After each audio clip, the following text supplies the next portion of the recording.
Arrivati da tutte le province della regione, in treno e con gli autobus organizzati dalla CGIL, oltre 1000 tra lavoratori e pensionati veneti hanno partecipato alla manifestazione di Piazza San Giovanni a Roma Europe for Peace per chiedere il cessate il fuoco in Ucraina e un negoziato di pace. Una manifestazione cui hanno aderito anche gli altri sindacati e diverse associazioni laiche e religiose.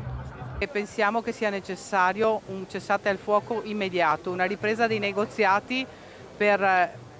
perché finiscano le grandi ingiustizie che si stanno creando, le grandi tragedie che stanno attraversando il popolo ucraino. A 8 mesi dall'inizio del conflitto, con un numero inaccettabile di vittime e la devastazione infrastrutturale di un paese, i manifestanti chiedono che dalle armi la parola torni alla politica, alla diplomazia e al dialogo. La CGIL, tra l'altro, è stata tra le organizzazioni che si sono attivate fin da subito per portare aiuti alla popolazione ucraina, che sta subendo sofferenze indicibili a causa dell'invasione russa. Solidarietà soprattutto con gli obiettori di coscienza, sia russa che ucraina, e sono gli unici attori in questo conflitto che si parlano.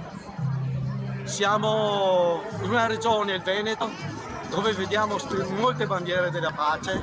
vediamo un attivismo della pace notevole,